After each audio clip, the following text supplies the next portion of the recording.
Bonsoir à tous, bonsoir encore une fois pour un live exceptionnel sur Wake GT Live. Ce soir, tout simplement, on reçoit un pilote qui est ni jeune ni vieux. Il a 25 ans, il est né à Alès, il vit à Monaco. J'ai le grand plaisir de recevoir notre pilote du jour, Vincent Abril. Bonsoir Vincent. Bonsoir à tous et merci de me recevoir. C'est toujours sympa d'échanger voilà, avec des passionnés de l'endurance. Effectivement, on est passionné et on a envie de parler de GT, on parle d'endurance, on parle de tout ce qui est lié au GT World Challenge, GT Open, LMS, Le Mans Cup. Notre groupe Facebook est dédié à ça et on a déjà presque 2500 membres, donc c'est plutôt pas mal. Voilà. Ce soir, pour m'accompagner en voix off, notre chère et tendre Virginie. Bonsoir Virginie. Bonsoir, bonsoir Jeff, bonsoir Vincent. Voilà, Virginie qui a le groupe associé au nôtre dédié au karting, Karting Live, on en reparlera à la fin du live. Et puis, comme d'habitude, notre réalisateur en chef, Willy, qui est aux manettes. Hello tout le monde. Bon, Willy, t'as mis tes charentaises, t'es en pyjama, t'es bien, t'es aux manettes, tout se passe bien? Au chaud, tranquille. Au chaud. Et à la Voilà, boîte, Comme moi. au sec. exactement. Bon, tu suis le Vendée Globe, Willy? Oui. Ah, là, Bon, c'est pas mal de casse. oui, Mais pas mal de casse, effectivement. La météo un petit peu perturbée, comme à Monaco et à Toulon d'ailleurs. Voilà, comme partout en France avec cette petite dépression. Ceci dit, on va pas parler météo, on va parler de, on va faire un programme un petit peu particulier. On va présenter façon de parler parce que Vincent, tu es quand même très connu maintenant depuis le temps que tu as commencé ta carrière en sport automobile. On va relater quelques moments qui m'ont semblé importants dans ta carrière et puis on débriefera ta saison donc en international GT Open et ta participation évidemment à tes courses en GT World Challenge Endurance. Voilà, donc GT Open Ferrari, APM Monaco et GT World Challenge chez Opt Racing Team sur Mercedes GT3. Voilà, c'est Super, ça Vincent. c'est ça, t'as tout Voilà, juste. voilà, je te connais pas par cœur, mais voilà, j'ai suivi pas mal ta saison cette année. Voilà, c'est Virginie qui va t'attaquer, hein, qui va Exactement. attaquer un petit peu avec tes débuts. Moi, ce serait, on va réellement partir sur ta saison de karting. Je voulais savoir comment tu avais commencé le karting. Alors, quand j'étais jeune, j'ai pas forcément été. Enfin, personne dans ma famille faisait trop du sport auto. Il y a mon père qui était un peu copilote en tour auto à l'époque, mais il n'y avait jamais eu une vraie passion sport auto dans la famille. Donc, ça s'est fait plutôt par le hasard des choses. Mon père donc, est dans une entreprise de supermarché. On était sur Alès donc à l'époque. Et donc, on aidait très modestement, mais on aidait un petit peu à l'époque le pilote local Sébastien Cabirou, que je sais que vous avez reçu Dino Lunardi aussi il n'y a pas très longtemps. Et ça fait partie de ces pilotes talentueux qu'on avait dans la région aussi. Et donc, Sébastien, que tu dois connaître vu que tu es dans le karting, tu es champion de France à l'époque 125.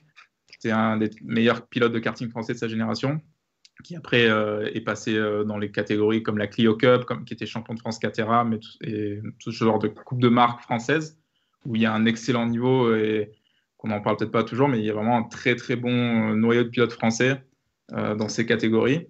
Et du coup, pour remercier mon père, Sébastien m'avait fait essayer le karting, et donc j'ai essayé le car de location à l'époque quand j'étais un peu plus jeune. J'avais peut-être 12-13 ans, et donc je faisais un peu des courses de car de location de temps en temps. Et donc ça se passait super bien. Mais bon, j'avais aucune ambition de faire ça professionnellement, hein. Je faisais ça vraiment pour m'amuser. Et après, voilà, ça a débouché sur un test avec un kart de compétition.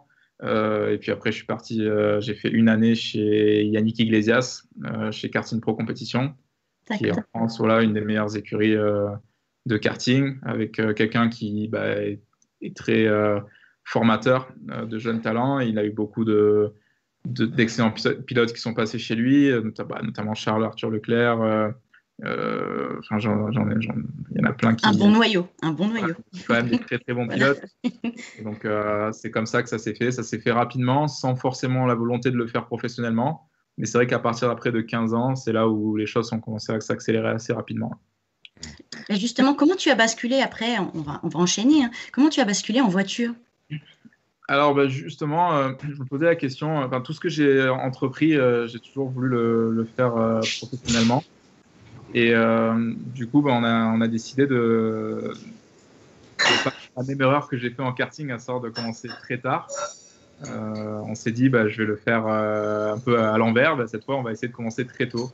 Et donc, comme je l'ai dit, justement, Sébastien Cabirou, qui était à l'époque, qui est toujours propriétaire de la piste de Cardales, m'a dit il faudrait que tu essayes une voiture, voir comment ça se passe. Et si tu veux faire ça bien, on va passer en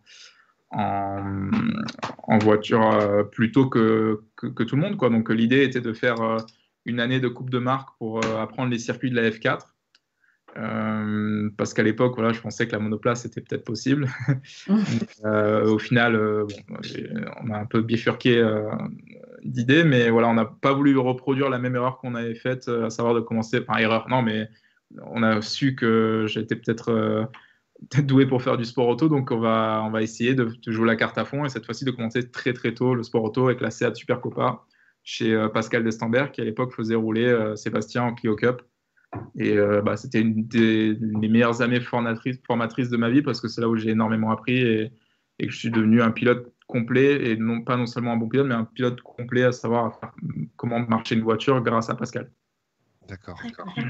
Alors justement, tu as commencé par 2 saisons en Seat Leon Super Copa France, donc 2011 et 2012, Vincent. Donc 11 courses la première année, 12 la deuxième. Une 15e position la première année, je pense que tu devais te chercher un petit peu. Et puis voilà, tu vas nous le dire. Et puis 4e au pied du podium au général la deuxième année, si je ne me trompe pas. C'est vraiment tes débuts. Comment ça s'est passé? Comment on intègre un championnat qui aujourd'hui, il me semble, a disparu? Parce que je ne sais pas tout. Mais je ne pense pas que ça existe encore, ça m'étonnerait. Non, ça a disparu. Et justement, c'est ce que je disais, c'est ce genre de championnat où en championnat de France, il y a un énorme niveau national.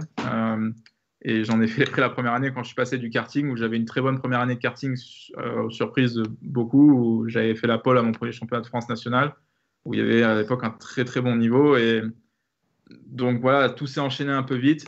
Et c'est vrai que quand on passe du karting à la voiture, il y a tout qui change. En fait, on réapprend ce sport. Bon, la bataille en piste, la course en elle-même, c'est la même idée, mais on roule avec des voitures qui pèsent 1 tonne et plus par rapport à un karting qui pèse 100 kilos. Donc, c'est vrai qu'il y a beaucoup de choses à revoir. La Seat, les voitures traction sont très particulières. Donc, à l'époque, c'était des voitures où il fallait faire des choses comme précharger des turbos, avoir des pneus arrière qui étaient très durs, donc des mises en température qui sont très difficiles. Enfin, il y avait beaucoup de choses de spécialistes.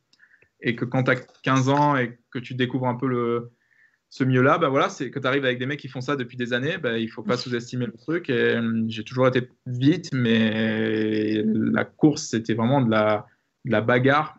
Et c'était constamment du pare-choc contre pare-choc pendant 20-30 tours le long d'une finale. Et c'est vrai que c'était très formateur. Et je pense que ma carrière ne serait pas ce qu'elle serait peut-être aujourd'hui si j'avais pas eu cette école de la Seat.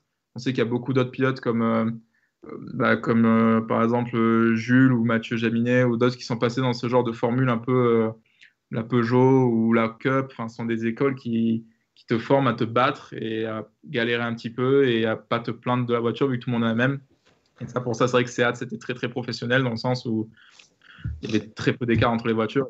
L'écart, c'est vraiment et au setup et au pilotage. Donc, c'était une très très bonne catégorie. On peut dire que ça ressemble un petit peu, allez, en exagérant, bien sûr, au BTCC, par exemple, des choses comme ça. Dans l'esprit, je parle dans l'esprit.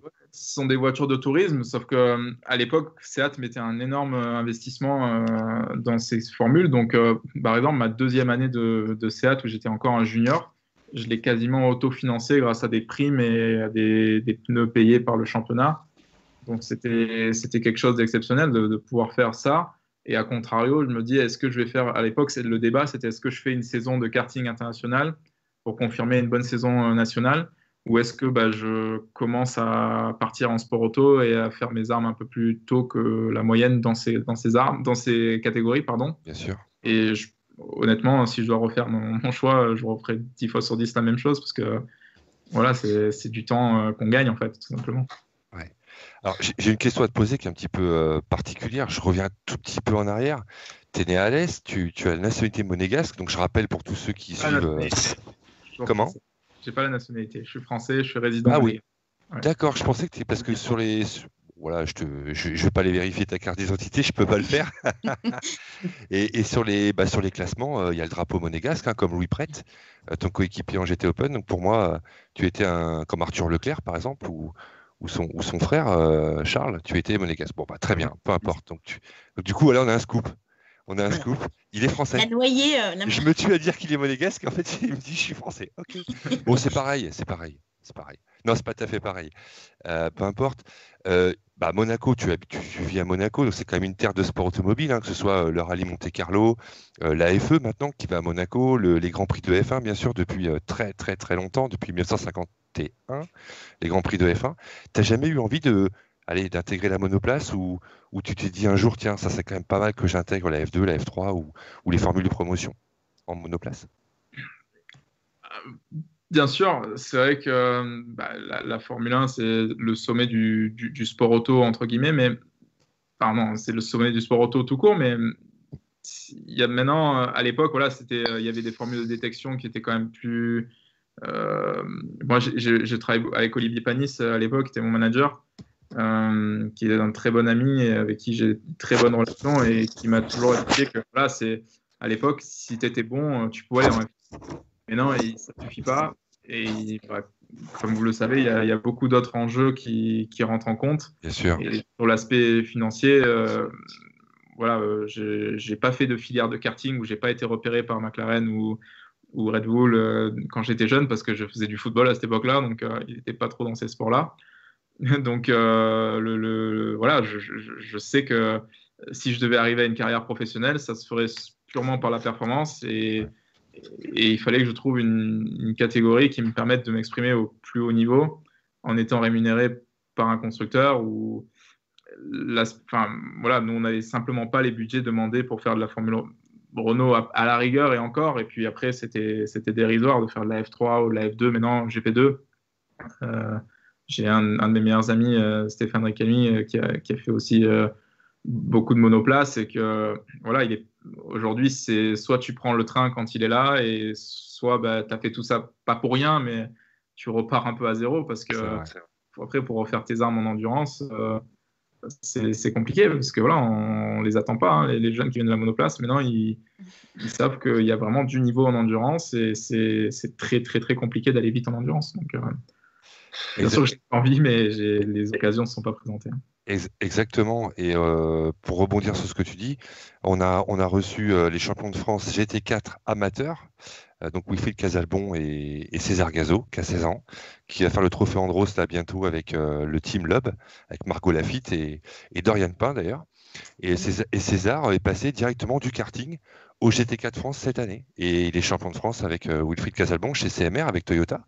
Et comme quoi, voilà, lui, il a dit carrément, mon rêve c'est Le Mans, c'est Spa, et je veux pas faire de monoplace. Alors voilà, et comme quoi il a réussi, puisque cette année, certes c'est amateur, mais il est champion de France et ils ont fait une magnifique finale au Paul Ricard. Voilà.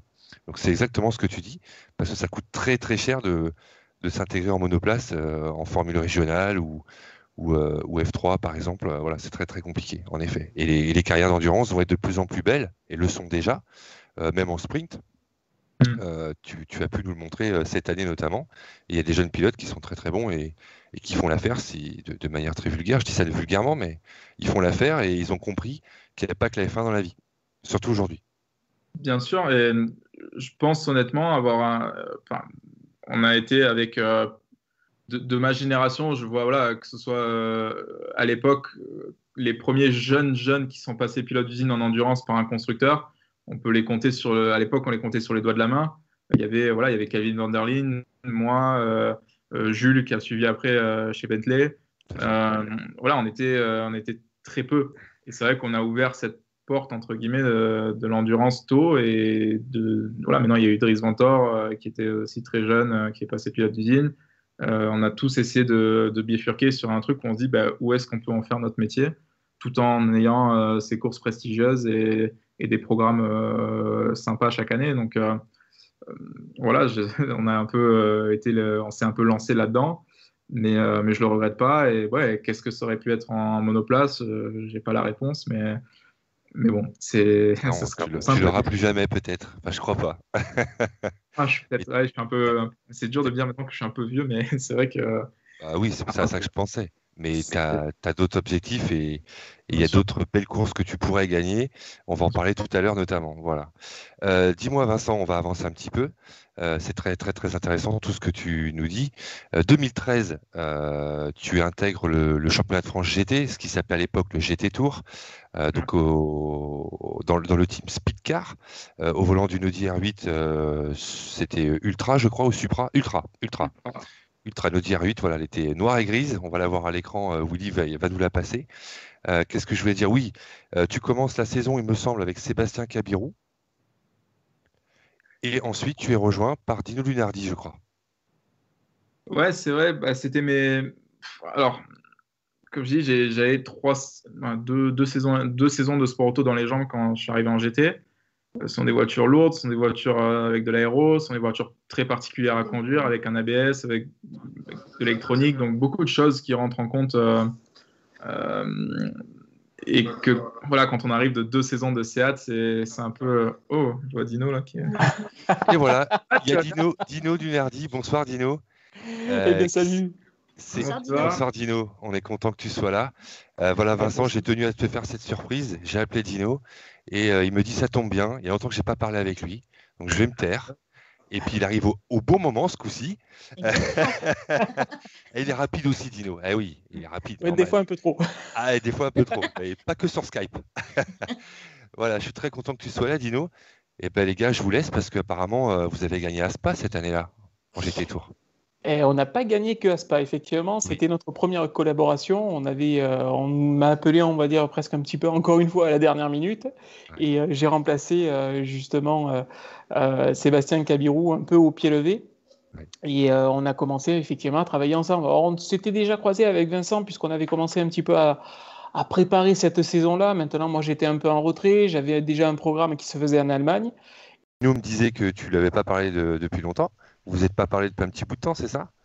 Ouais, Bon, je crois qu'on s'est eu ça quoi. appelé au confinement, non? Ça. J'avais fait d'appeler un peu tout le monde parce que j'ai fait le confinement avec mon voisin Andreas Mikkelsen qui fait du rallye, qui est un peu un autre enfin un autre sport un peu différent. Et c'est vrai qu'il a eu toujours une très bonne approche sur un peu sur tout. Et donc il a eu l'idée d'appeler un peu tout le monde dans son répertoire, qui a été un peu positif dans sa vie à un moment ou un autre, pour prendre des nouvelles. Et donc bah, Dino, voilà, clairement était une des personnes qui a été très positive. Dans ma vie. Donc voilà, on s'est eu, je crois qu'à ce moment-là, c'est la dernière fois qu'on s'était parlé, en avril, je crois, avril-mai. Ouais. Mais bon, je garde toujours un œil sur ce qu'il fait et je vois qu'il gagne toujours en proto. Quoi qu'il fait, il est rapide, donc ça ne me surprend pas. Exactement. Alors, j'ai lu une interview de 2013 où Dino, tu dis la chose suivante, un mot à mot. J'ai pas eu besoin de coacher Vincent très longtemps. Il absorbe tout ce qu'on lui enseigne et il est travailleur et il travaille très bien en équipe. Voilà. Ouais. Voilà Bah, ce que tu as dit de lui en 2013. Bah, c'était du politiquement correct, hein, j'en pensais pas un mot, hein, évidemment. Voilà, c'était pas vrai. Il était déjà fort, Dino, même en com. Non, bien sûr, bien sûr. C'est vrai que ça a toujours été effectivement un travailleur, ça a toujours été un bosseur. Et je pense, voilà, de toute manière, dans le sport automobile moderne, on n'a rien sans rien. Il faut tout le temps bosser, il faut tout le temps se remettre en question. Et c'est de toute manière, je pense, l'apanage des grands champions. Je l'ai fait à mon époque, il le fait lui maintenant à la sienne. Et ça se voit en fait sur tous les niveaux, et quelles que soient les disciplines. Donc, bien sûr, bien sûr. De toute façon, on a, encore une fois, on n'a rien sans rien et on ne gagne pas par hasard. Donc, Ça, c'est tout sûr. ça, c'est du travail. Dans la vie de tous les jours, ouais, tout à fait. Alors, vous avez fait cette victoire à Spa. Je me suis redocumenté parce qu'évidemment, à l'époque, je ne l'ai pas vu, forcément. Et puis, ça fait un petit moment déjà, ça fait 7 ans. C'est Vincent qui fait la pole. Oui. Voilà. Vincent se fait doubler très vite au départ, je crois. Et puis, au 4e tour, tu récupères la tête, Vincent, et tu passes, au moment de passer le témoin, on va dire, à Dino, tu passes la voiture dans de bonnes conditions et Dino finit le boulot. Est-ce que je me trompe? Ouais, comme tu dis, ça fait 7 ans déjà. Eh oui, ça fait 7 ans. Ouais, c'est fou. Mais c'est vrai que c'était la première fois que j'étais allé à Spa. Et c'est vrai que c'était une très très bonne, un très très bon souvenir. Et voilà, le fait que Dino avait rejoint l'écurie, ça me permettait de me mesurer à une valeur sûre du GT. Qui, voilà, à l'époque, il était champion d'ADAC GT Masters, un des plus gros championnats de GT. Donc c'est sûr que ça me permettait de me jauger par rapport à ce genre de pilote contre qui j'étais amené après plus tard à me battre dans les championnats qui maintenant voilà, sont GT World Challenge à l'époque, le Blancpain. Et Blancpain, ouais. donc c'est sûr que comme tout ce que j'ai fait à peu près en sport auto, j'ai toujours essayé d'être plutôt en avance qu'en retard, et quitte à des fois à prendre dans le dur et à prendre tout d'un coup dans la tronche, tu sais à quoi t'attendre. Et je crois pas trop à rentrer doucement et à faire les choses petit à petit. Moi, je préfère voir sur le coup où est-ce qu'on en est et voir qu'est-ce qu'il faut travailler pour être directement au top et pas passer par tous ces échelons doucement, quoi. J'analyse vite et j'essaie de sauter les étapes. Donc des fois, c'est un peu une qualité et un défaut, mais je pense que quand on trouve l'équilibre, ça se marie assez bien. Et c'est vrai que voilà, avec Dino, j'étais de suite avec un top coéquipier. J'essayais de copier, et tout en gardant mon style aussi, mais de devenir un pilote professionnel le plus rapidement possible. Et c'était un des meilleurs exemples à l'époque qui se faisait, pas toujours, hein, mais qui se faisait en GT en tout cas. Merci de le souligner. Et puis vous croisez cette année-là Estre, Stolz, Boblik, Jacques Villeneuve, je crois, qui a fait ce championnat en 2013. Enfin, il y avait du beau monde, hein. Je vais pas tous les citer, vous étiez beaucoup. Il y a quand même du beau monde. Et est-ce que c'est pas impressionnant, ça, Vincent? Est-ce qu'à l'époque, tu t'es préoccupé de ça?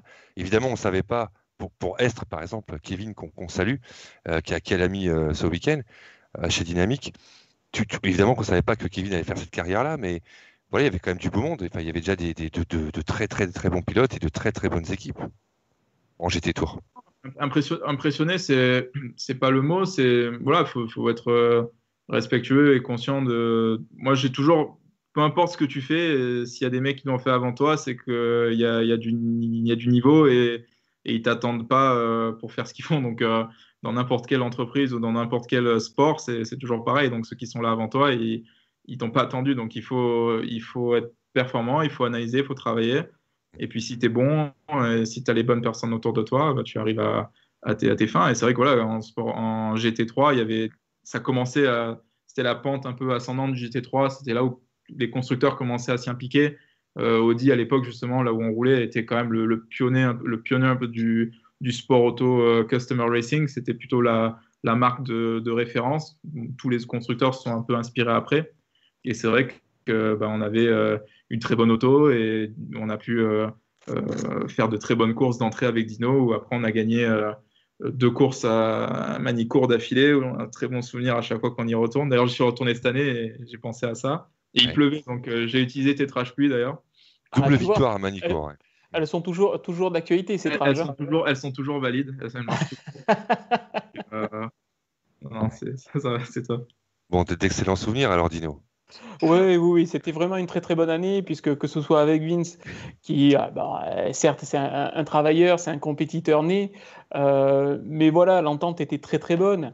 On s'est jamais marché dessus. J'ai pas voulu prendre l'ascendant sur lui et pas vouloir l'écraser, comme c'est le cas en fait dans certains binômes, où il y a les jeunes justement qui essayent de pousser, et puis tu as les pilotes, on va dire, un peu plus expérimentés qui disent attends, jeune, tu te tais, tu restes à ta place et tu laisses faire. Au contraire, on en a parlé justement quand on avait fait le live ensemble. Je suis plutôt dans l'approche de partager un maximum, puisque quand on est dans une équipe ensemble, qu'on joue tous les deux en fait pour la victoire, c'est le team spirit en fait qui est primordial. C'est ce qui fait vraiment avancer les choses et qui fait gagner des courses. Le team en plus avec qui on était, team Speedcar de Pascal Lestambert, c'était juste génialissime. C'était une bonne ambiance, ça faisait les choses correctement, ça travaillait bien, mais c'était tout le temps les choses sérieusement sans se prendre au sérieux.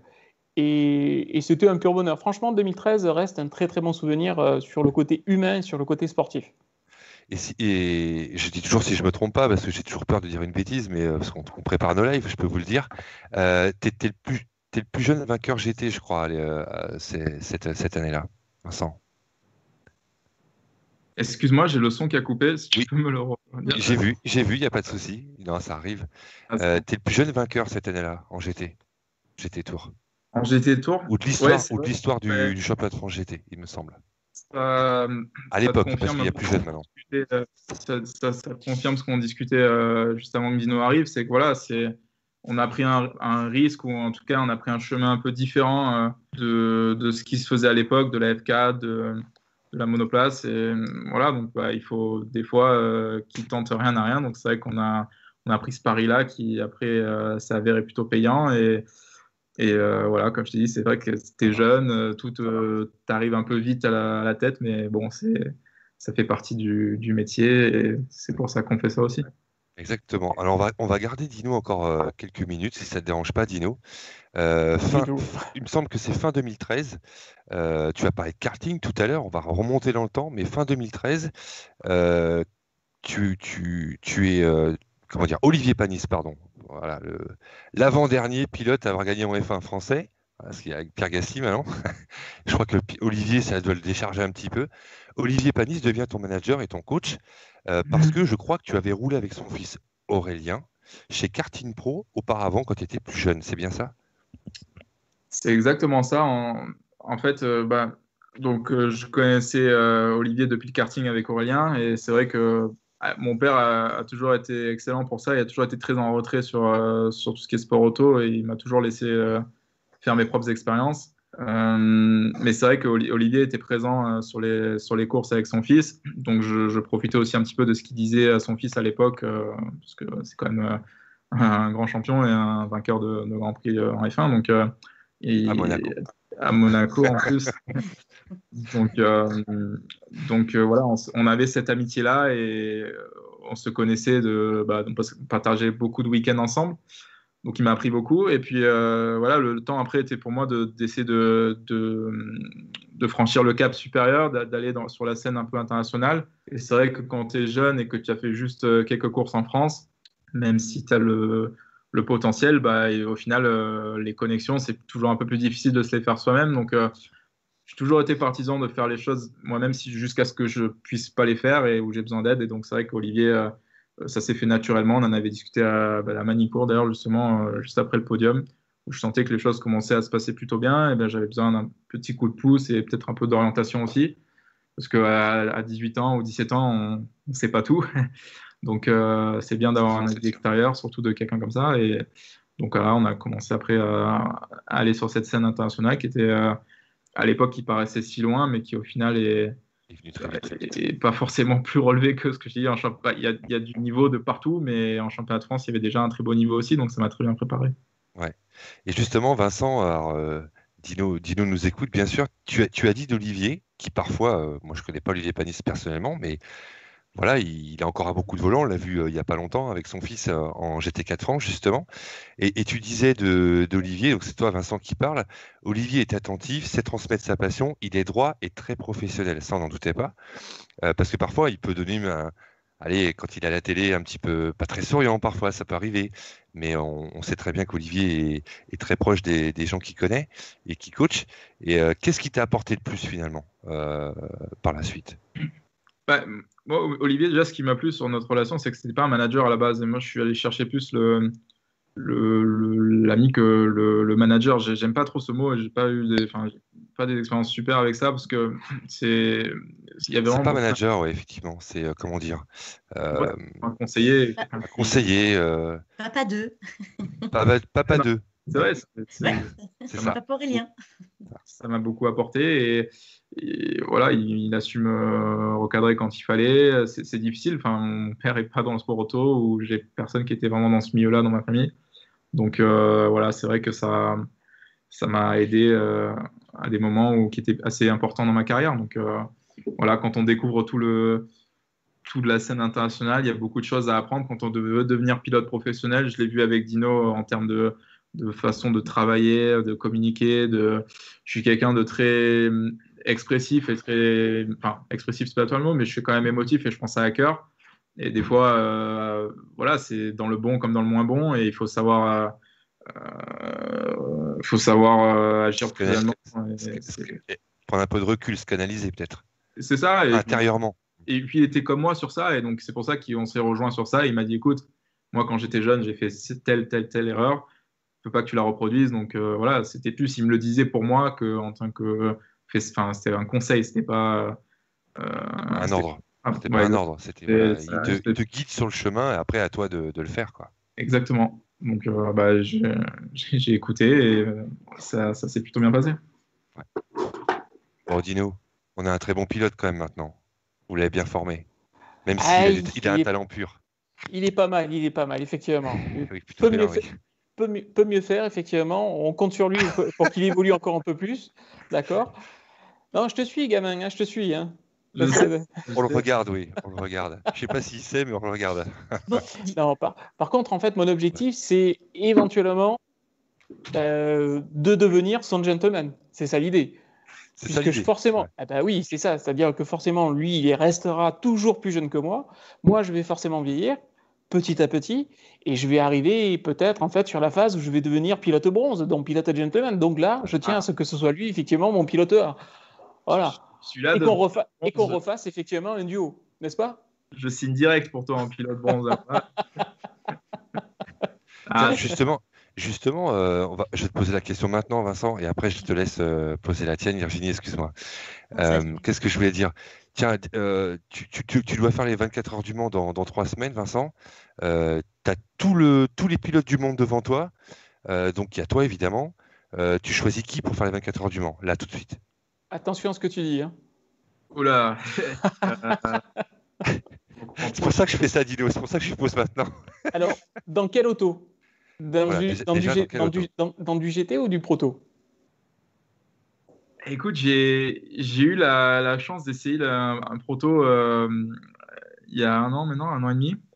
Et ça s'est tellement bien passé que malheureusement, j'ai voulu savoir un petit peu qu'est-ce que ça aurait donné. J'aimerais bien, et à moyen terme, c'est d'aller vers cette catégorie hypercar qui est MP1, qui est en train d'aller dans la bonne direction. Je pense qu'il y a beaucoup de championnats qui vont devoir se poser des questions à savoir quel avenir ils souhaitent avoir. Il y a beaucoup moins de voitures en GTE, même si c'est des voitures fabuleuses. Ce sont des voitures qui, on a pu le voir à Spa, en GT Open, j'ai réussi à faire le record absolu de la piste avec une voiture qui coûte beaucoup moins cher à l'exploitation et à l'achat. Donc, ouais, donc c'est sûr qu'il faudra se poser les bonnes questions. Mais là, à l'heure actuelle, si je devais choisir, c'est vrai que tu veux forcément la plus rapide et la meilleure. Donc, cette année, c'est Toyota qui s'est imposé. Donc, allez, pourquoi pas dans la Toyota. Et en pilote, je sais pas. On me soumet Mathias Bech. Alors, je ne sais pas si ça te parle. Voilà, Mathias Bech, je ne sais pas. Non, peut-être pas lui que je pensais en premier. Tu penses pas à Dino? Non, pas Dino. Il n'a pas dit Dino encore. Hein. Ah, son joker. C'est son joker. Fumier de latin, va.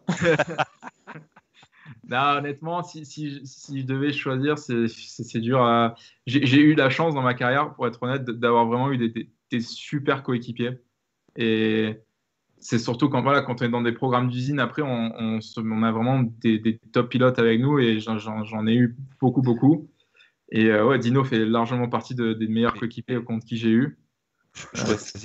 Choisir, Vincent, c'est renoncer. Hein. Choisir, c'est renoncer. On peut aussi renoncer à des gens qu'on adore et avec qui on va faire le Mans. Mais t'as pas le choix, il t'en faut 2. Là, il me faudrait un vainqueur du Mans, je pense, récent. En plus de ça, c'est quand même une des personnes que j'ai beaucoup regardé quand j'étais jeune qui m'ont fait aimer le sport auto. Donc je pense que je prendrais peut-être un Alonso, par exemple. Ouais. Et Laurent Mercier qui me demande sur le chat d'Endurance Info, qu'on salue. Laurent Mercier, bonsoir. Il demande si tu le prendrais pour un petit run au Mans. Laurent Mercier, s'il enlève la casquette, c'est bon? Laurent, non. Juste à vélo, c'est tout. À vélo? Oui, c'est vrai. Ouais, je vois qu'il fait beaucoup de vélo. Je le prendrais. Il fera juste le track walk en vélo, ça suffit. Je le prendrais pour Spa, pour être mon agent de presse pour Spa, pour discuter un peu avec quelques stars locales, qui me présentent quelques stars locales de la Belgique. Il sera voilà, Laurent. D'accord, oui, il se doute. Non, et en deuxième, je sais pas, un autre jeune français ou un autre jeune qui va bien.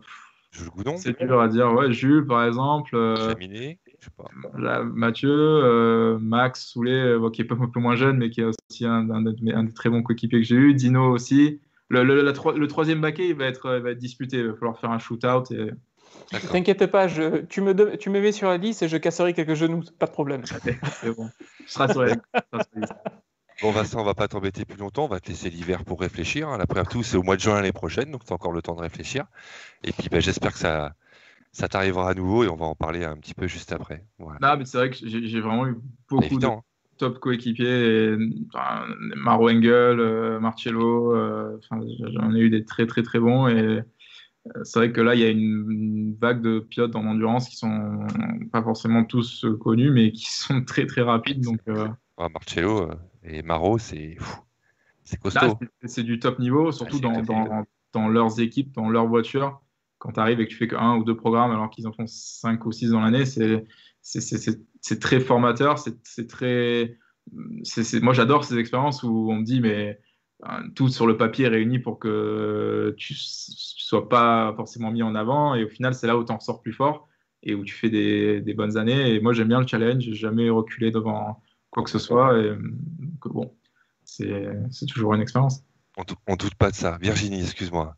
Vas-y. Non, mais c'était ta question. Voilà, tu m'as mince. voilà, chippé la question.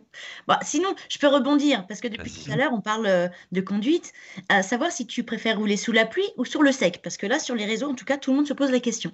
A priori, j'ai ma réponse, mais Ah bah alors, tout est toujours. Dino peut-être nous aiguiller aussi. Je l'ai bien formé sous la pluie. Alors ça, c'est vrai qu'en GT, alors en C8, j'ai toujours été très rapide sous la pluie. Mais c'est vrai que quand GT, c'était un peu différent. Mais bon, après, c'était la première fois aussi que je roulais avec ces voitures-là, qui étaient quand même à l'époque pour moi des voitures puissance en termes de par rapport au grip que ça avait quand même beaucoup de puissance. J'ai toujours aimé la pluie, malheureusement, je sais pas comment c'est venu, j'ai pas d'infos ou de quoi vous dire sur ça. J'ai fait pas mal de karting, je roulais beaucoup sous la pluie chez Seb à l'époque quand il pleuvait, ça m'arrêtait pas. Et après, c'est vrai que j'ai passé 4 ans, 4 ans et demi chez Bentley, où la voiture était pas forcément la meilleure sous la pluie, donc ça m'a appris à être un meilleur pilote parce que voilà, beaucoup se disaient bon bah mince il pleut, c'est mort pour nous. J'essaie quand même à devenir meilleur au lieu d'être à 2 secondes si la voiture est à 2 secondes sous la pluie, d'être à 1 seconde 9 ou 1 seconde 8. C'est vraiment j'aimais beaucoup la pluie et toutes les conditions qui nivellent un peu les voitures. Donc, même si maintenant la BOP fait ça plutôt bien, c'est vrai que sous la pluie, il y a toujours ce petit ingrédient où tu peux essayer de faire la différence. Donc, j'aime beaucoup la pluie. Après, une qualif le matin à la fraîche sur le sec, c'est sympa aussi. Donc, voilà, ça répond. La plupart. Voilà. Il faut partir en shootout à Bathurst. Je préfère partir sous le sec quand même. Oui. Voilà. Et puis à Spa aussi, c'est pas toujours simple, n'est-ce pas? On va en parler tout à l'heure. Mais les 2 dernières années, ouais. Dino, merci beaucoup d'être passé nous voir. C'est toujours un plaisir. Avec grand plaisir. Avec grand plaisir. Et ça m'a fait plaisir de voir Vince. Ouais. Moi aussi, mon Dino, écoute, on essaie de s'appeler, de se voir quand tout ça c'est un peu plus clair. Ça va être passé sur Alès. Ça fait un moment que je suis pas venu. Écoutez, avec grand plaisir. On se fait une bouffe. Une réunion des anciens hein, avec Pascal et Seb aussi. Ouais. Il va falloir qu'on soit bien en forme alors. Hein. Ouais, voilà. Il faut s'entraîner un peu. Ça va. Bon, merci à vous en tout cas. Très bonne soirée. Dino. Bonne continuation. Ciao. Passez de bonnes fêtes, Dino. Ouais. Bonsoir. Ciao, mon poteau. Merci. Au revoir. Merci à vous. Merci. Bon, très content d'avoir eu Dino avec nous. Tu t'y attendais pas, Vincent? Non, je ne m'y attendais pas. C'est cool. C'est l'invité mystère. C'était un de mes meilleurs. Une des personnes qui m'ont formé aussi, qui m'ont aidé à gagner beaucoup de temps sur l'apprentissage du métier. Donc c'est vrai que c'est cool. Ouais. En tout cas, voilà, il a accepté notre invitation et c'est toujours un plaisir de l'entendre nous parler de sport auto. 2014 ensuite, Vincent, on avance un petit peu. Tu es champion Silver en Blancpain GT Series Sprint, voilà, avec une Audi encore une fois, une Audi R8 LMS. C'est vraiment, à mon sens, c'est ton premier titre majeur. Comment s'est passée cette saison-là et est-ce que c'est quelque part la première consécration, je dirais, dans une compétition qui est extrêmement relevée au volant d'une Audi qui était voilà, une très très belle auto à l'époque. Déjà. Écoute, 2014, ça a été une année où j'ai beaucoup appris, j'ai beaucoup pris sur moi. En fait, voilà, c'était l'année où je suis passé donc, sur cette scène internationale où j'avais pas d'objectif forcément. Je voulais faire les choses bien. Je sais que je faisais partie des jeunes que Audi regardait et que j'avais un peu que les choses se passaient plutôt bien pour moi. Donc, je savais que j'étais un peu attendu au tournant, mais je me mettais pas la pression plus que ça. Et on fait un podium dès notre première course à Nogaro, donc au général. Donc, on a quand même surpris beaucoup de monde. Je pense que j'ai fait un des meilleurs tests de ma vie. La première fois que je suis allé chez WRT, je me rappelle à Navarra, j'étais mesuré face à l'époque, c'était Lorenz Vanthoor et Edward Sandström qui étaient le top du GT3 à l'époque et qui est toujours, hein, mais moi je les connaissais pas et ça me parlait pas forcément. Et à l'époque, je regardais pas forcément non plus beaucoup de sport auto. J'aime bien quand je suis à la maison, j'essaye de déconnecter plutôt que de rester connecté à ce qui se passe. Donc moi, j'étais pas surpris parce que je savais ce que j'étais capable, mais c'est vrai que d'avoir fait un test aussi excellent la première fois, la première impression, c'est toujours celle qui reste le plus longtemps. Donc j'avais beaucoup d'ambition et on pensait vraiment faire un peu mieux que ce qu'on a pu faire, mais on a quand même été champion silver. Ça m'a permis d'apprendre les circuits. Sous la pluie, j'ai fait une de mes meilleures courses pour me faire remarquer où on a failli gagner au général au Slovakia Ring. Oui. Je fais une petite faute à la fin parce que j'en voulais un peu trop, mais ça montrait que à l'époque, j'étais très caractériel et j'avais vraiment envie de montrer de quoi j'étais capable. Donc ça m'a permis ça s'est enchaîné assez vite, mais 2014, ça a été une année très charnière parce que du coup, j'ai eu un test chez AMG à l'époque, c'était chez HTP, qui était chez Mercedes avec la SLS. Donc j'ai eu un test avec eux en cours de saison. Et ça s'est, pareil, extrêmement bien passé, alors que c'était une grosse voiture, moteur avant, très différent de ce que j'avais connu. Mais j'ai directement accroché avec l'équipe et la voiture. Et donc, ils m'ont proposé directement un contrat pour l'année d'après pour me battre pour le titre général avec leur meilleure voiture, leur meilleur pilote. Sauf qu'entre-temps, ils ont juste changé de constructeur. Mais c'est vrai que l'idée de gagner au général s'est faite et grâce à eux aussi. Exactement. Justement, l'année suivante, c'est 2015, et tu es champion général en sprint, overall, comme on dit, évidemment, avec comme coéquipier pas n'importe qui. Maximilian Buch, qui court encore. Et donc, c'est sur Bentley, comme tu l'as dit, le HTP change de constructeur. Et là, tu pilotes une Bentley. Est-ce que c'est vraiment différent de l'Audi? On en parlait en off tout à l'heure. Est-ce que tu trouves une voiture allez, mastodonte, entre guillemets, comme on lit sur tous les réseaux sociaux, alors que ça ne l'est pas du tout? Hugo Chevalier nous l'a rappelé l'autre fois. Est-ce que c'est le cas, justement, ou est-ce que tu t'es confronté à une voiture qui, finalement, est pas si pataude que ça? Donc là, on parlait de la première génération de la Bentley, donc pas la nouvelle qui est cette année. Donc c'était à l'époque, elle sortait d'une seule année d'endurance avec l'écurie M-Sport officielle. Donc c'était une voiture qui n'était pas totalement développée, en tout cas pas sur les circuits sur lesquels on s'apprêtait à découvrir. Aller vite à Silverstone, ça demande d'autres qualités que d'aller vite à Nogaro ou à Zolder.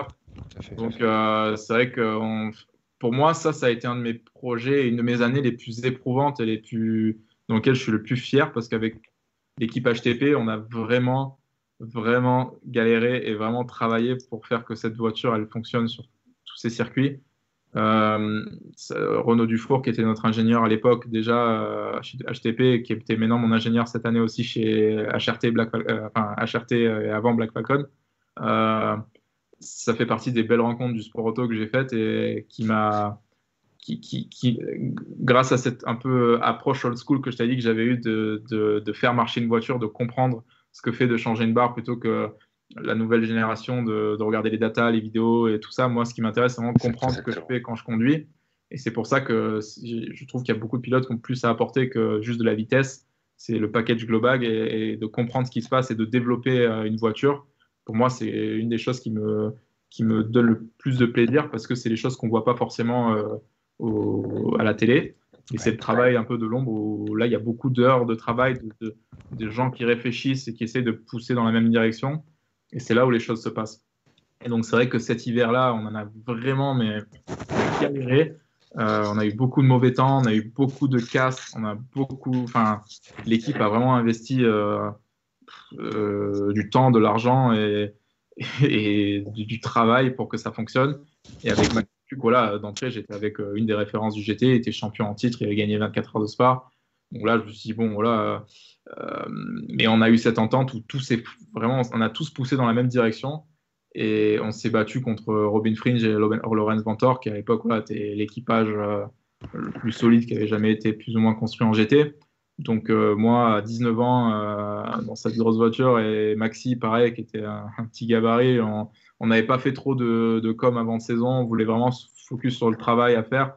Et voilà, on est arrivé à la 4e course, on s'est dit, mince, on peut le gagner ce truc en fait, on peut être là. Et donc je fais ma première pole position à Moscou, je crois, ou à Ouais. Oh, Moscou. Ah, le micro. Moscou, Attention au micro. c'est ça. Donc, beaucoup de choses se sont enchaînées et j'étais direct après en contact avec l'usine. Ça s'est fait très rapidement et là, j'ai pris un gros boost en confiance en termes de faire les qualifs, en termes de me battre pour les pôles contre les pilotes d'usine. Et là, je me suis dit, voilà, c'est bon. C'est vraiment à cette année-là où j'ai compris que j'allais que j'allais en faire mon métier et que j'ai confirmé, en tout cas au grand public, que j'étais capable de le faire au plus haut niveau. Et ça a été une exceptionnelle année pour moi. Et c'est pour ça que voilà, à la fin de l'année, l'image qui a pas mal tourné et qu'on m'en parle encore, quand on monte sur le capot de la voiture et qu'on tombe en larmes complètes, c'est juste qu'on était éprouvé de l'année et il y a tout qui ressort. Et c'était vraiment une année fantastique. Franchement, je me suis régalé. Exactement. On a d'ailleurs retrouvé une belle photo où tu es assis, pour le coup, sur le capot de cette Bentley avec Maximilian que va nous passer Willy sur le live. Bah oui, il y a une victoire à Moscou, une en Portugal, je pense que c'est Portimao, et 2 à Zandvoort, et puis 8 podiums, 2 à Zolder, 1 à Moscou et 1 à Misano. Donc effectivement, c'est à peu près, c'est sur 12 courses, c'est 8 podiums et 4 victoires, ça va. Le travail à payer, c'est clair. Encore une fois, sur des circuits qui n'étaient pas du tout convenables à la voiture. Donc, on a vraiment, vraiment cherché. On a passé du temps. On a vraiment, vraiment bien bossé. Et on a maximisé le package à 100%. Il y avait un super niveau à l'époque. Il y avait des pilotes comme René Rast, comme Lawrence Ventor, comme Kevin, qui roulait aussi chez McLaren à l'époque. Je m'en rappelle tellement parce que voilà, ces courses, je les ai regardées et re-regardées. C'est là où j'ai vraiment commencé à prendre ça très sérieusement et à m'investir à 200% parce que voilà, comme on a discuté avec Dino, il n'y a pas de personne t'attend, enfin, on veut tous la même chose et c'est à celui qui le voudra le plus qui l'aura. Donc ouais, cette année, ça garde vraiment des très très bons. Voilà, c'est pour ça que je voulais revenir sur cette année-là, en parler avec toi, parce que c'est vraiment, on sent que là, il y a vraiment une bascule, le travail qui paye, la vitesse aussi, la rapidité, et tu t'installes vraiment comme un pilote qui sait développer une voiture, qui est rapide, dans une écurie qui est pas n'importe qui. Donc c'est vraiment pour moi un peu charnière, à mon sens, de tout ce que j'ai pu regarder et voir. Voilà. Complètement. Ouais, voilà. Et puis ensuite, Virginie a une... Ouais, vas-y Vincent. Vas-y Vincent. Qui m'a permis à décrocher mon premier contrat d'usine officiel. Voilà. Donc, j'ai eu mon premier contrat payé à fin de mes 19 ans pour les 12 heures de Sepang avec M-Sport. Donc, voilà. C'était mon premier contrat officiel, quoi. Donc, ouais. Et donc, suite à cette année-là, tu deviendras Bentley Boy en collaboration avec M-Sport pendant plusieurs années, si je me trompe. C'est ça. Et voilà, encore une fois, c'est encore une marche, une étape dans ma vie et dans ma carrière professionnelle. Et j'ai beaucoup appris dans mon passage chez M-Sport, chez Bentley. J'ai appris à devenir un pro, à travailler dans une écurie, à travailler dans une marque qui est très différente de travailler que pour une écurie. Là, tu travailles pour un constructeur. Tu représentes une fanbase, des gens qui adorent cette marque, un pays limite, parce que la passion pour Bentley en Angleterre est énorme. J'ai travaillé avec des légendes comme Guy Smith, qui était vainqueur allemand. Tous ces top pilotes, voilà, ils ont tous une carrière à eux-mêmes à raconter pendant des heures, tout ce qu'ils ont fait. Et donc, c'est vrai que là, on se retrouve au top niveau avec des gens à l'époque, quand je voulais quelque chose chez HTP, j'allais directement à un ingénieur et j'allais le demander. Là, quand tu veux quelque chose chez un constructeur, tu dois un peu passer par plusieurs personnes. J'ai jamais posé l'administration. Ouais. Sans rentrer dans le garage, mais j'ai jamais vu autant de monde pour bosser pour 2 voitures. Mais c'est vrai que c'est là où tu comprends que c'est plus grand que toi. C'est toute une organisation et c'était top. Parfait. Ouais, c'est une belle période. Alors ensuite, on va avancer un petit peu dans le temps, puisque on est limité aussi par le temps, c'est normal, parce que j'imagine qu'on pourrait parler pendant 4 heures. Tu réalises, à mon sens, si je peux me permettre, ton rêve de courir les 24 heures du Mans en 2019. C'est ta première participation. Et voilà, je ne vais pas parler à ta place, c'est une affaire de famille, ta première participation au Mans avec Proton Racing sur Porsche. C'est vrai. Alors, l'idée était venue de Louis Prête, qui est un ami à moi depuis assez longtemps. On était à l'école ensemble, bon, pas dans la même classe, mais on a gardé un peu ces contacts-là.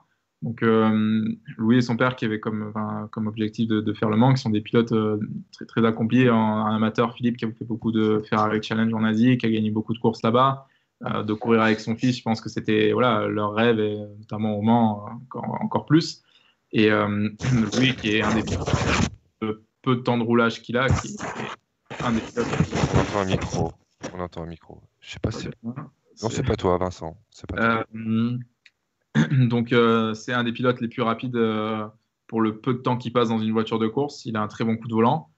Donc voilà, il m'a appelé déjà l'année d'avant. On avait essayé de monter quelque chose pour le Mans, mais ça s'est pas fait parce qu'on n'était que réserviste. Mais cette année-là, on a essayé de faire les choses les plus sérieusement possible dans le peu de temps qu'on avait pour les faire. Donc on avait fait ça avec une équipe fantastique, c'était DMC Proton Racing, une voiture qui était top. Et puis tout ce qui s'est passé dans une semaine, c'était juste top. J'ai fait mes premières 24 heures du Mans dans des super conditions. En tant que leader aussi, ce qui est rare dans cette course, d'arriver sur ta première année et d'être le leader de la voiture, c'est compliqué, mais je me suis senti très bien entouré, très à l'aise, et j'ai pu montrer des très belles choses d'entrée grâce à eux, et puis ça a débouché sur ce qu'on a vu maintenant, sur un programme complet et sur peut-être plein de belles choses dans les années futures, parce que on a vraiment construit quelque chose de sympa là-bas, et ça a fait que continuer cette année. Et surtout, comme on dit pour le Mans, vous avez terminé, vous avez passé la ligne d'arrivée. Ouais. Et ça, c'est, n'est-ce pas, Virginie? On a suivi les 24 heures du Mans cette année. Je crois que Virginie, t'as fait toute la nuit, je crois. Oui, j'ai fait 24 heures. Voilà, t'as fait les 24 heures. Voilà. Oui. Elle a tenu 24 heures. Plus que moi, alors, du coup. Ouais. Mais oui, j'ai tenu. On est vraiment passionnés. Et voilà, donc c'est finir, c'est déjà beau. Et vous faites 6e sur 13 en GTE AM, pardon. Le niveau cette année-là était exceptionnel. On avait une journée de test avec la voiture, donc c'est sûr qu'on ne s'était fixé aucun objectif. En AM, on parle de AM, mais on parle de pilotes qui sont capables de rouler à 4 secondes des pilotes d'usine sur un circuit en 4 minutes. Je peux vous dire que mon premier tour aux 24 heures du Mans, avec tout le savoir-faire qu'on a et tout le car contrôle qu'on peut avoir, tes premiers tours au Mans, pour rouler en dessous des 4 minutes, il faut y aller, quoi. Donc on parle de pilotes amateurs, mais quasiment semi-professionnels, parce que c'est des très très bons pilotes. Et c'est vrai que on est arrivé complètement pas aussi préparés. Ils font le WEC aussi en amont de cette course qui les prépare pour cette échéance-là. Donc on a fait un super boulot, on n'a pas fait d'erreur. Et on a fait, je crois que je fais le 4e temps en qualification, à quelques dixièmes de la pole, avec un train de pneus passé avant la qualif. Donc c'était des très très bons souvenirs. Et encore une fois, c'était une autre catégorie. Et j'adore changer de catégorie de voiture. Tout ça, c'est des choses qui me plaisent. Et ça te rend un meilleur pilote de rouler dans beaucoup de voitures, je pense. Ouais, c'est sûr. Surtout dans ces catégories-là, ça vous arrive dans une carrière, qu'elle soit courte ou longue, ça vous arrive assez souvent, on va dire.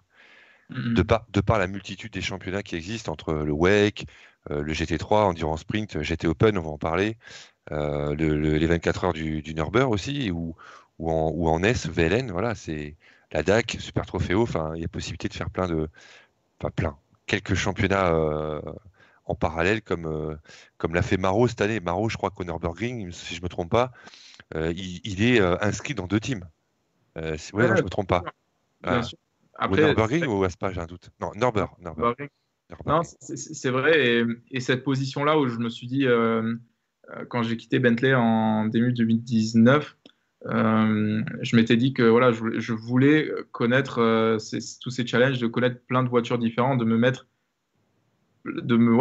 lancer dans des situations où où tu apprends et où tu deviens meilleur. Et j'adore ces situations-là. Voilà, la première année où je suis parti chez Bentley, je suis allé rejoindre les lots chez Mercedes dans la meilleure écurie avec le mec qui roule, qui était une des références chez AMG.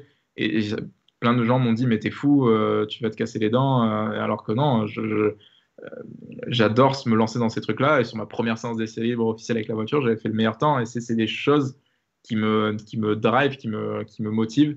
Et après, une fois quand tu es ancré pilote d'usine chez un constructeur, j'en discute souvent avec Maro par exemple, il me dit, mais alors comment c'est de conduire la Ferrari, comment c'est de conduire la Porsche, comment c'est de conduire, j'ai conduit aussi une voiture de rallye, j'ai le droit tellement de faire plein de trucs différents que ça me permet d'emmagasiner de l'expérience sur tous les fronts. Donc moi, c'est une qualité.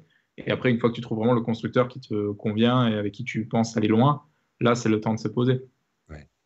Alors, je vais plaisanter un petit peu. À Maro Engel, tu lui en as parlé de la Super Leon, de la Seat Leon? Non, je sais pas, c'est juste comme ça, je te demande, c'est pour non, déconner. en fait, C'est voilà, marrant, on parle de Seat Leon avec Maro. lui, il a fait plutôt la catégorie, enfin tout ce qui est monoplace et tout, donc c'est vrai qu'il n'a pas connu ces catégories de promotion. Et quand la première fois qu'on a travaillé ensemble au test au Paul Ricard en avril, en mars, il était plutôt impressionné de la façon du retour technique que j'avais, qui n'était pas forcément ce qu'il avait l'habitude avec les jeunes pilotes qu'il côtoyait. Et c'est vrai que tout ça, j'ai dit la première fois que je l'ai appris grâce à ce genre de catégorie où il faut que tu apprennes. J'avais pas d'ingénieur en Seat Leon, donc c'est à moi avec à l'époque Pascal qui était le team manager, c'est de prendre les bonnes décisions et de comprendre ce qui se passait. Et quand tu conduis, d'essayer ok, tu fais un temps, mais qu'est-ce qui te permettrait d'aller plus vite? Et c'est ça qui fait peut-être un peu il faut cette complémentarité en endurance. C'est ça que j'aime bien, c'est que tu peux avoir un mec, un Top Gun qui veut juste aller rouler vite et faire le temps. Tu peux avoir un mec qui travaille, un mec qui a de l'expérience, et tu arrives à créer des line-up qui sont très intéressants, et de pouvoir changer de line-up, c'est bien, mais aussi de pouvoir se poser avec un line-up où tu sais qu'il marche bien, comme on l'a vu cette année avec Maro et Lucas. J'avais cette alchimie où il y avait vraiment la balance à peu près parfaite, et c'est très rare. Et moi, je l'avais trouvé aussi avec Andy Soucek et Maxime Soulet, où la deuxième année chez Bentley, on était juste au top de notre forme. On exploitait 120% de la voiture tous les week-ends, et on exécutait à un niveau de performance top tous les week-ends. Et ça, il faut que tout le monde sache son rôle, et en l'occurrence, c'est pas toujours facile à trouver. Et non, et puis c'est le principal compromis, hein. On suit l'endurance depuis un petit bout de temps, et c'est ça. On n'est pas seul dans une F1 comme un Hamilton ou Lando Norris ou j'en sais. Enfin, voilà, je ne vais pas tous les citer. Là, vous êtes 2, voire 3, et il faut trouver cette alchimie entre l'entente humaine déjà. Je pense que ça, c'est la base. Et puis après, les réglages, évidemment, de la voiture qui doivent s'adapter les uns aux autres. Et le fameux baquet, où c'est le plus grand qui le fait en premier. C'est le plus grand qui le fait, et après, les autres s'adaptent. C'est ça. C'est les plus petits après qui s'adaptent, qui adaptent leur siège. Voilà. Comment? Ça dépend. Des fois, c'est celui qui gueule un peu le plus fort qui. Ah oui. D'accord. Ça dépend. Il y a des prototypes où on peut bouger beaucoup de choses dans les voitures et tout. Donc, en endurance, à moins que vous fassiez 2 mètres ou que vous fassiez 1,20 m, normalement, on arrive tous à trouver un bon compromis. Ouais. Non, c'est vrai, de rouler le centre d'intérêt avec mon pilote anglais qui a 40 ans, qui a des enfants, et moi, jeune, qui arrivait à 19 ans à l'époque, tu vois, c'est toujours un peu chose. Et c'est des expériences, quoi. Donc il faut savoir se fondre un peu dans la main, il faut savoir aussi montrer son caractère et ses ambitions, et trouver un bon mélange de tout ça. Et c'est pas toujours un home run, comme on dit en anglais. Il y a toujours des périodes où on se dit ça marche bien pour moi, ça marche pas. Avec tel coéquipier, sur le papier, ça pourrait être fantastique, mais au final, ça fonctionne pas. Et c'est ça qui est intéressant aussi. Et les line-up sont construits certes sur la vitesse, mais les constructeurs regardent aussi beaucoup l'ensemble. Sûr. Vincent, ta saison 2020, il y a eu du très bon, il y a eu peut-être des choses qui n'ont pas forcément fonctionné. On va en parler un petit peu, mais en tout cas, quelle saison en GT Open, donc international GT Open pour être très précis. Tu es avec ton ton ami d'école, d'enfance, et celui avec qui tu as partagé ton baquet, notamment au Mans en 2019, Louis Prette. Il est monégasque ou il est français? Parce qu'on se méfie maintenant. Non, je plaisante. T'as fait ta saison. T'as fait... Je vais me faire fâcher. T'as fait t'as fait ta saison avec Louis, très rapide aussi. Donc là, vous êtes chez AF Corse, APM Monaco, sur Ferrari 488. Une victoire en Hongrie, une belle victoire au Paul Ricard, j'y étais. 2 podiums au Red Bull Ring, victoire à Monza, victoire à Spa, et puis à Barcelone. Bon, ça s'est un petit peu moins bien passé. Mais qu'est-ce que tu retiens de cette saison, en tout cas? Ouais, voilà, l'idée, on ne s'était pas fixé d'objectif. Pour moi, c'était que Louis il voulait se mesurer à un top pilote d'endurance pour voir ce que ça allait donner. Donc moi, je lui ai dit, voilà, je serai bien sûr, je vais essayer de t'aider, mais je vais te montrer ce que ça prend d'être un pilote d'usine, d'être un pilote professionnel. Donc il m'a vu dans une autre, voilà, au Mans, j'étais plus en tant que babysitter des fois parce qu'il découvrait un milieu qui n'était pas forcément le sien. Il sort d'une année de Ferrari Challenge où il a été excellent, mais c'est pas le même niveau et c'est pas les mêmes exigences. Voilà, exactement. C'est quelque chose d'autre. Donc il m'a vu dans un autre aspect. Il a compris. Il regarde. C'est quelqu'un qui était très observateur et qui sait s'auto-corriger. Donc c'est pas quelqu'un que tu as besoin d'être sur son dos tout le temps. Et il a vu le niveau de performance auquel quand tout allait bien dans cette voiture, j'avais vraiment un feeling exceptionnel où je faisais qu'un avec la voiture. Et beaucoup de positifs. J'ai réussi à toujours tirer le maximum du package qu'on m'avait offert. Et ça, en tant que pilote, c'est la plus grande satisfaction qu'on peut avoir. C'est de repartir d'un week-end et dire bah, j'aurais pas pu faire mieux, que ce soit en qualif ou en course. Le GT Open, franchement, c'était un des top championnats qu'on avait décidé de faire pour découvrir le tremplin entre le Ferrari Challenge et le GT World Challenge ou le GT Mondial, qui est encore un step un peu trop élevé. Je pense que le GT Open, c'était une bonne période de transition, on va dire, pour lui. Et on a alors le truc, c'est que le GT World Challenge, tu as des pilotes d'usine qui nivellent les voitures. Donc tu peux pas avoir une seconde d'écart entre les voitures parce que je sais que Bortolotti ou Kevin ou moi ou enfin n'importe quel pilote d'usine dans chaque constructeur va se valoir à peu près. Donc il faut faire des écarts aussi durs.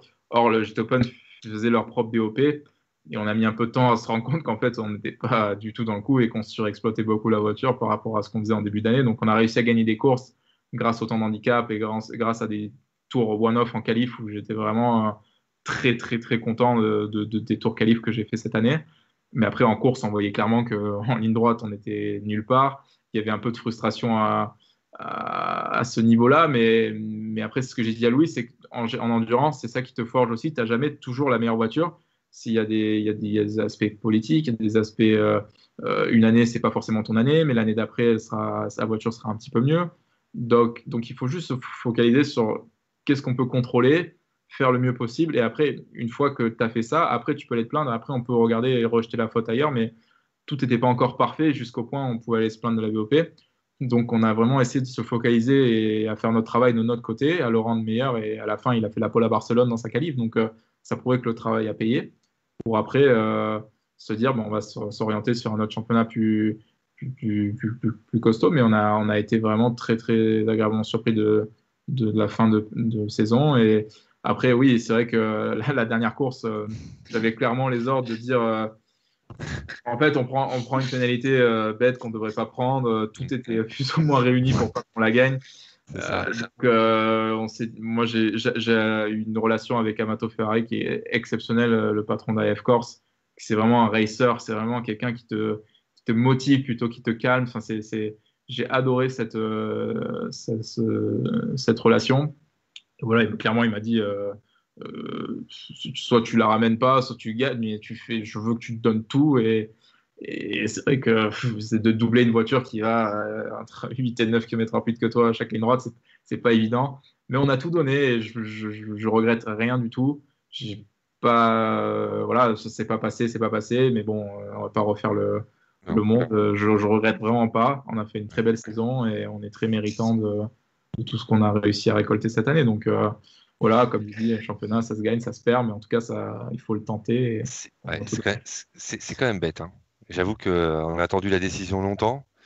C'est la cour d'appel de la Fédération royale espagnole qui a décidé, voilà, qui a rejeté les appels en tout genre, hein. Donc c'était entre Théo Martin et vous principalement, hein. C'est sur la dernière course, surtout la deuxième, où il y a ce petit enfin, accrochage. C'est même pas un accrochage, hein. C'est, Non, il y a eu ça, il y a eu. c'est- Il y a eu, il y tu a eu passes à l'intérieur. C'est toi qui es dans la voiture. Excuse-moi, Vincent. Oui, oui, bien sûr. Ouais. Non, après, C'est toi qui le pousse un peu sur l'extérieur. Bon, il y a pas crime non plus, je trouve. Enfin, non, je dis pas bah, ça parce que tu es là, mais j'ai bon, on pris, n'en parle pas, hein. j'ai limite pris une exclusion enfin, de la course, alors que bon, il faut, quand tu vois des championnats comme le sprint ou le GT Master, c'est des coups qui se donnent C'est ça. quasiment toutes Tous les virages. Tous les Enfin, virages. c'est des choses, c'est de la course pour de la victoire, pour un dernier tour, pour un championnat, c'est jamais très, très beau, mais c'est vrai que c'était un peu optimiste, c'est un endroit où c'est très compliqué de passer, mais il fallait que je tente quelque chose et j'y suis allé. Je pense que ce serait passé si pas refermé aussi brutement, mais bon. Non, je pense que c'était C'est une comme ça. accumulation de Voilà. tout ce qui s'était passé en toute l'année et Ouais. ça a un peu ressorti, mais bon. Écoute, en tout cas, c'est comme ça. Et on Ouais. refait pas. On était un peu obligé d'en parler parce que ça nous a un peu attristé déjà. On attendait la décision, elle est tombée il y a quelques jours, hein. C'était il y a 15 jours, 3 semaines de mémoire. J'ai posté ça sur le groupe. Voilà, et ben tant pis, c'est Théo Martin qui est champion. Ramos et Chavez avec 114 points et Louis Pret et toi, Vincent, vous finissez troisième de la compétition avec 110 points.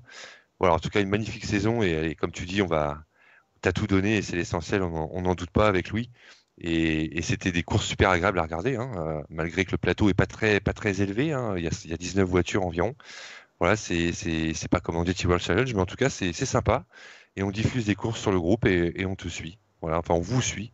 On suit cette compétition que je découvre pas, mais que je regardais pas forcément avant. Et voilà, et j'ai pu te voir au Paul Ricard où tu m'expliquais un peu ses handicaps. Quand on s'est parlé, tu m'expliquais un peu ses handicaps. Là, enfin, tu participes à une interview, après enfin, tu disparais et tu reviens me voir et tu me dis oui, on a fait exprès de ne pas faire mieux en première course parce qu'il y a un handicap quand on est 1, 2 ou 3.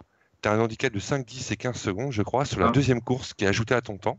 Donc voilà pourquoi vous n'avez pas fait fort dans la première pour gagner la deuxième.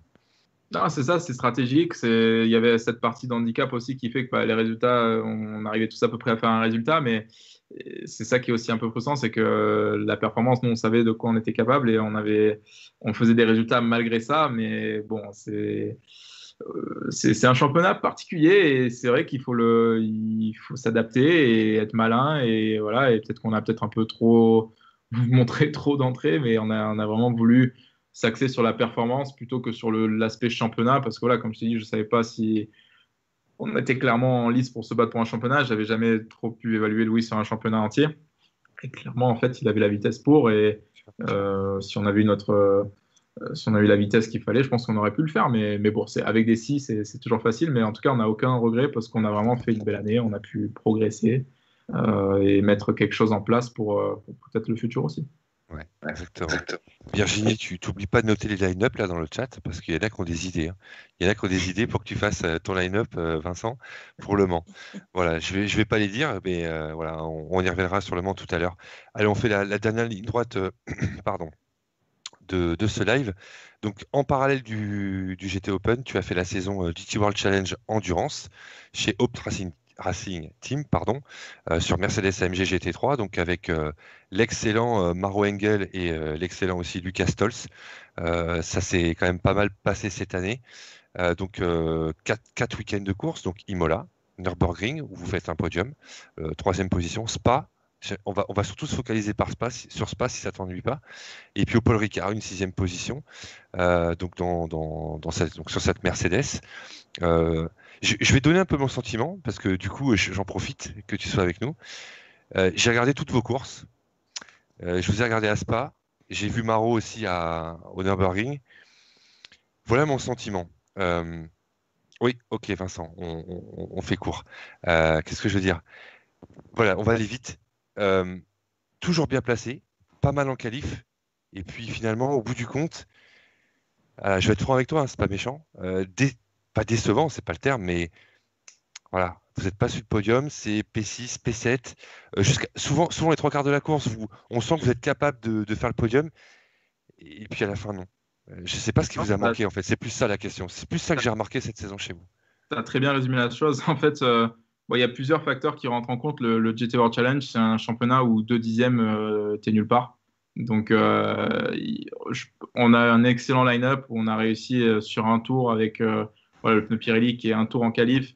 On a réussi à faire des très bonnes qualifs. On arrivait à se mettre devant. Peut-être c'est dur en GT World Challenge de mettre tout bout à bout. Donc, c'est vrai que si on arrive à avoir 3 qualifs clairs avec 3 pilotes d'usine, on peut arriver à faire un top 5 en qualif. Après, la course, clairement. Voilà, ce programme s'est monté assez tard. On n'a pas pu tester autant aussi du fait de la situation sanitaire. On a pu peut-être un peu tester moins que les autres. Clairement, on avait en qualif, on était assez performant, mais parce qu'on était dans clean air, ce qu'on appelle, donc il n'y avait personne pour nous déranger en termes d'aéro et en termes de vitesse.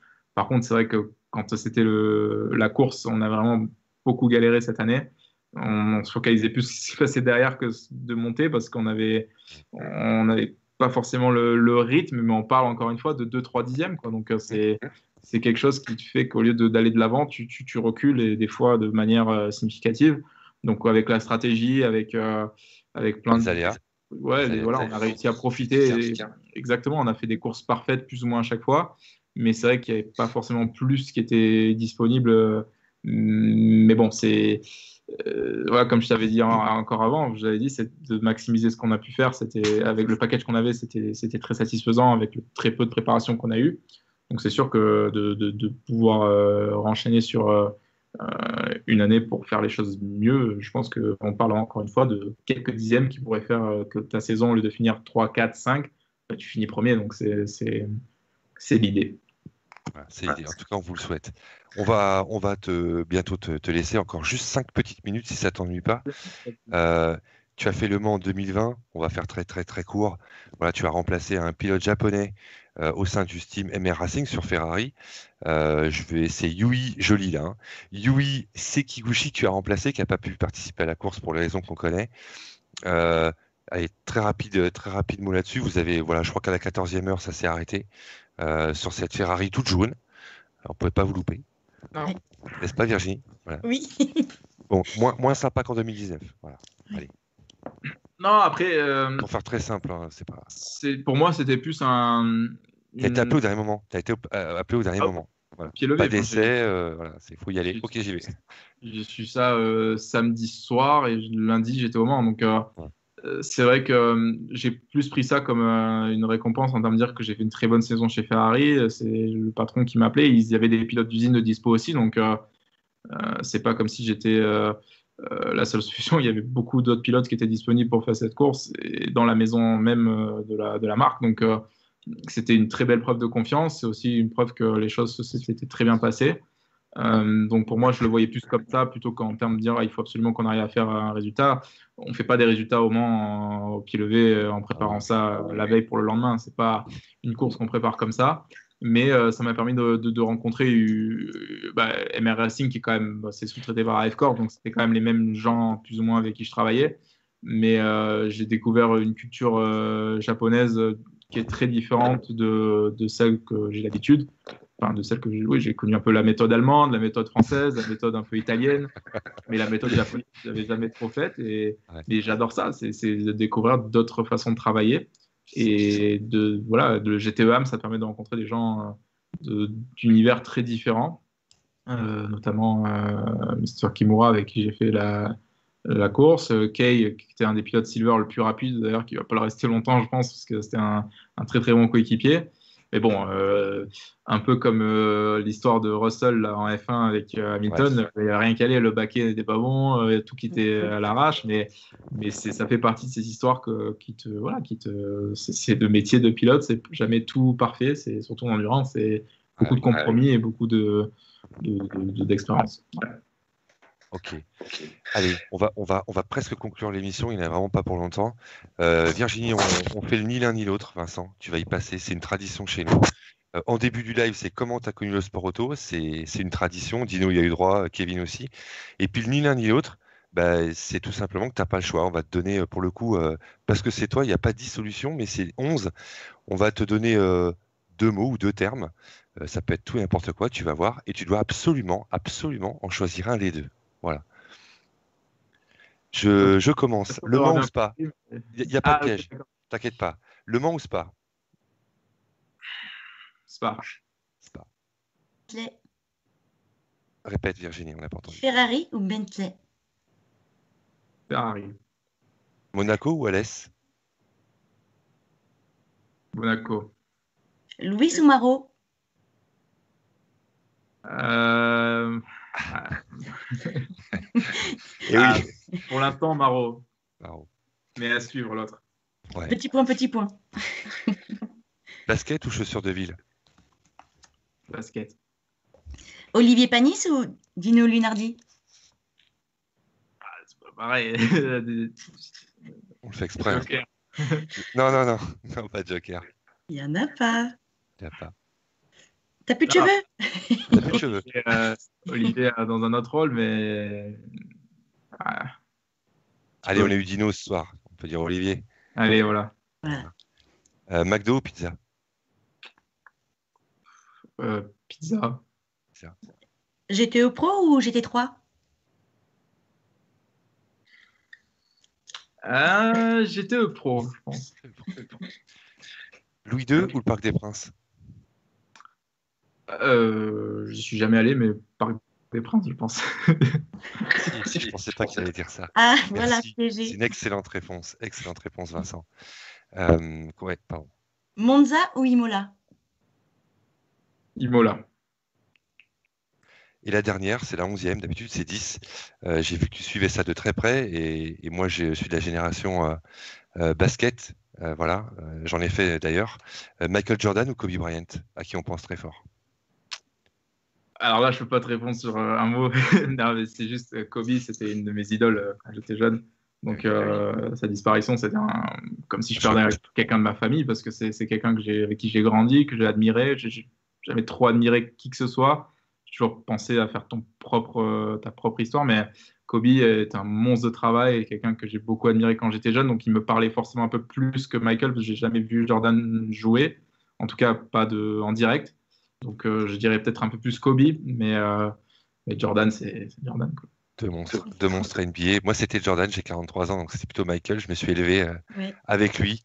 Voilà. Certains ont écrit des livres. Je me suis levé pour les Grands Prix de F1. Ben, moi, je me levais la nuit pour allumer Canal, pour regarder les finales NBA, notamment en 91 avec Ça Magic reprend ce soir, là. et j'en Ça passe. reprend ce soir. Voilà. Comment? Ça reprend ce soir. Exactement. Ouais. Ça reprend ce soir, au mois de novembre-décembre. Tout à fait. Merci beaucoup, Vincent. Je sais que tu es très pris de nous avoir accordé une bonne heure et demie passée de ton temps. Voilà, merci beaucoup. J'espère que voilà, j'allais te poser la question 2021, mais souvent vous pouvez pas nous répondre. Est-ce que 2021, ça se présente bien pour toi? Voilà, je sais que souvent vous pouvez pas nous répondre, mais À l'aube de ce qui se passe cette année, je peux pas me plaindre. Je pense que ces 2 dernières années m'ont permis d'ouvrir beaucoup de portes que j'aurais pas forcément peut-être pu ouvrir en tant que pilote d'usine sur un constructeur. Donc, à moyen terme, j'ai de belles ambitions à arriver là où je veux arriver. Et c'est vrai que l'année prochaine, j'espère que tout ce qui est en train de se mettre en place va se mettre en place. Mais on peut rien promettre ces jours-ci, mais j'ai Bien bon sûr. espoir que ça se passe bien. oui, on n'en doute pas. Merci mille fois, Vincent. Reste avec nous pour jusqu'à la fin. Il reste 30 secondes. Vraiment, Ouais. j'étais ravi de te rencontrer et puis j'espère que tu reviendras nous voir de temps à autre pour parler GT et de plein de choses. Voilà, peut-être même de basket, va savoir. Voilà, Avec plaisir. ça J'étais plus marche. calé quand j'étais en plus, donc on pourra plus parler. Effectivement. Merci beaucoup, Virginie, pour m'avoir assisté, même participé grandement à ce live. Merci, Willy, qui était aux manettes. Merci aussi à Mathieu, qui m'a aidé à monter ce live. Et puis, la tradition, Vincent, c'est que l'invité conclut le live. Voilà. Bah, écoutez, merci de m'avoir reçu. C'est toujours très sympa de partager, de discuter d'endurance et d'autres avec voilà, tous les passionnés du sport auto. En France, on sait qu'on a beaucoup, donc Oui. voilà, j'ai hâte de vous revoir tous sur un circuit bientôt quand ce sera possible et que vous nous manquez aussi. Donc, ça se sent et voilà. En tout cas, prenez soin de vous, faites attention et passez de bonnes fêtes de Noël dans les mesures où on aura le droit. Je sais pas comment c'est. Voilà, ça va aller. Merci va à toi. Voilà. Merci beaucoup Vincent, merci à tous de Plein de nous avoir bonnes choses. suivis. Merci à vous dans le chat. Plein de bonnes choses effectivement Virginie. Profitez bien de vous et puis à très vite sur les pistes et ailleurs peut-être sur un terrain de basket, sait-on jamais. Voilà. À bientôt Vincent, bonne continuation. Ciao ciao, Bonne salut à soirée. tous. Bonsoir, Bye bye. merci. Merci à toi.